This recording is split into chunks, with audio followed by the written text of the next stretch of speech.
and welcome to Leadership Trailblazers. Jumping straight in today, is Andy Burnham the right person to lead the country? Is he the right person for the job? Andy Burnham is widely expected to become Prime Minister in the next couple of weeks. Indeed, by the time this episode airs, he probably will already be Prime Minister.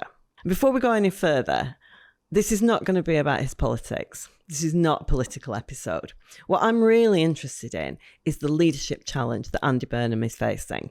And I think it's a similar leadership challenge that many other leaders experience when they go into a significantly bigger role.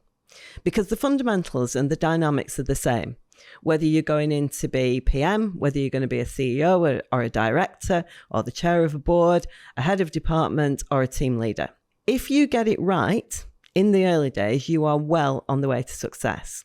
Get it wrong, and you can take a couple of years, maybe more, recovering or not recovering, as the case may be. So it's a big topic, and we're going to look at it in this way today. So we're going to look at the specific challenge facing Andy Burnham. We're going to look at the pitfalls that he needs to avoid. And I'm going to give 3 practical tips that might help Andy. Who knows if he's listening, and will help other leaders going into significantly bigger roles. I'm Lois Burton. This is Leadership Trailblazers. I'm an executive coach and senior leadership team coach with 26 years experience in this field. So, first of all, what are we going to look at today? We're going to look at the specific challenge. As I said, we're going to look at the pitfalls, and we're going to look at 3 tips. And those 3 tips are: listen before you broadcast, address the trust gap directly, and build a whole team, not just an inner circle. And I'll say more about those towards the end of the episode. So let's start with that specific challenge. What is the specific challenge that Andy Burnham as a leader is walking into? First of all, he's not walking into a neutral situation. And this will be something that a lot of other leaders recognise. He's walking into a situation where the trust is fractured. It fractured around his predecessor. There were over 100 MPs calling for Keir Starmer to resign. And that's not just a small disagreement.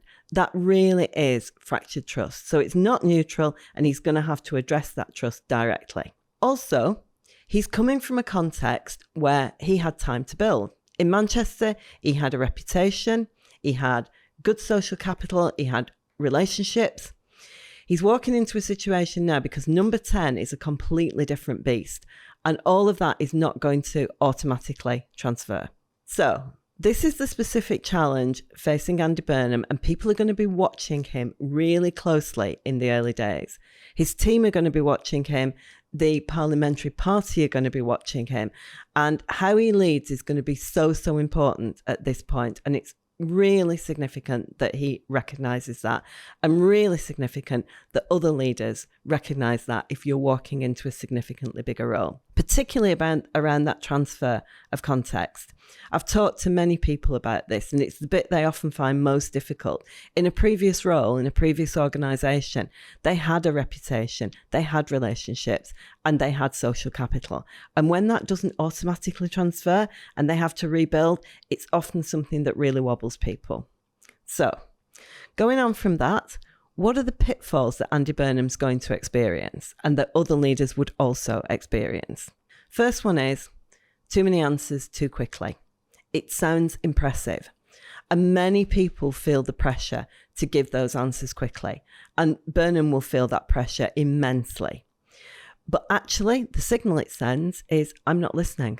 I've made my mind up already, so I'm not open to other people's views. And that is going to really trip him up and can really trip you up if you're not careful. Pitfall number 2, only bringing in allies. If you only bring in people who support you, people who agree with you, then you are acting on incomplete information and you become too inward looking. It's going to be a massive temptation for Burnham. Don't bring in the challengers, bring in the supporters, bring in people who can actually give me that encouragement and can help me.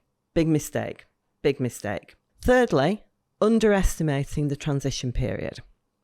Every leader has a transition period when they go into a new role. It doesn't just happen immediately.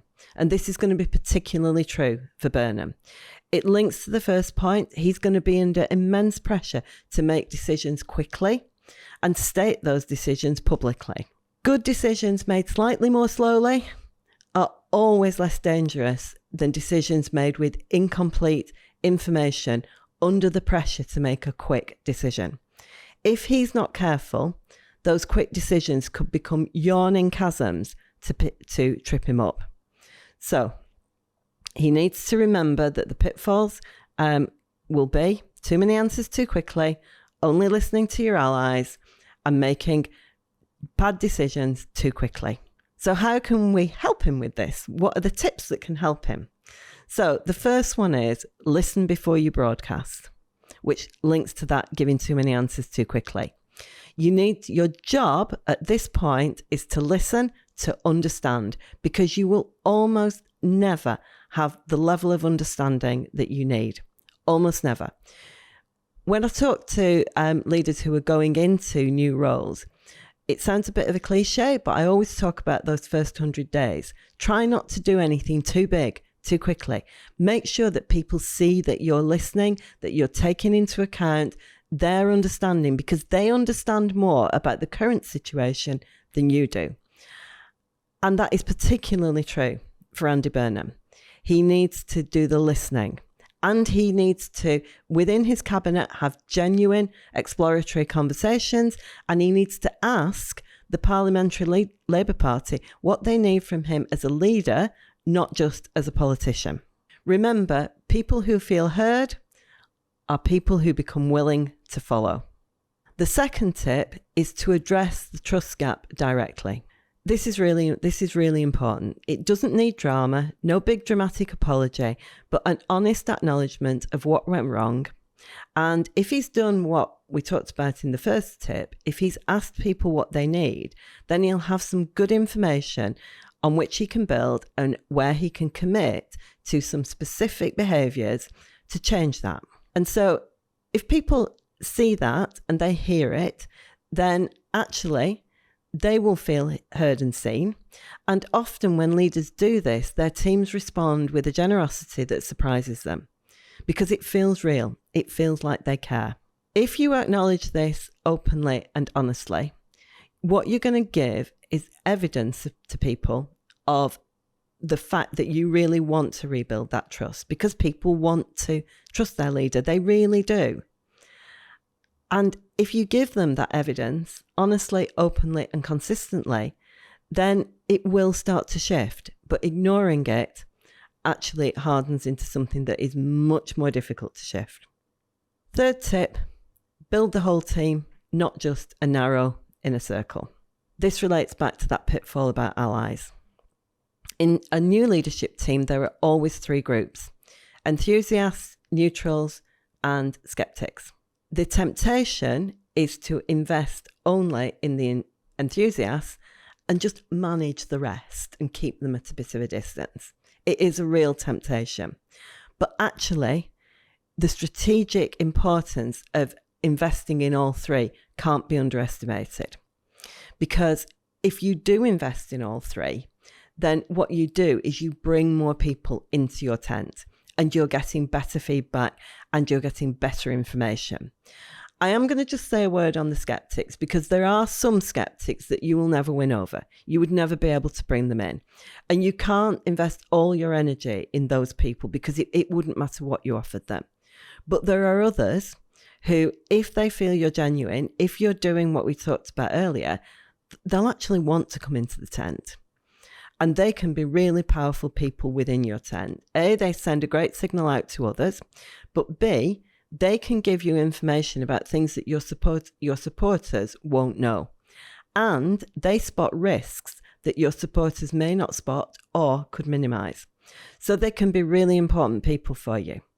So remember that you are not just building a narrow inner circle. You are actually aiming to build a whole team. So for Burnham, this means in his cabinet, he needs challengers as well as supporters. And if he's prepared to do that, then he's going to get a very powerful group of people and better information.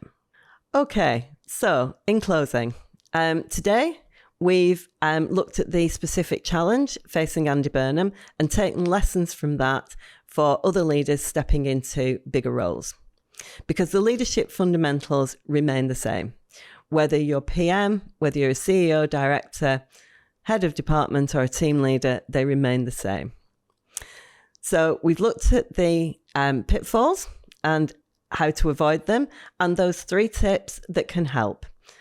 Listen before you broadcast, address the trust gap directly, and build a whole team, not just the inner circle. It's going to be really interesting. Watch how he leads in the early days. I'd love to know your thoughts. How do you think he's going to get on? I'm going to start a conversation on this in LinkedIn, and I would love to hear from you. Thank you again for being here.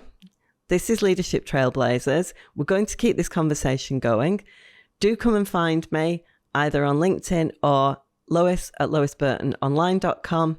I really enjoy your support. Your feedback means the world to me. So thank you very much for being here today.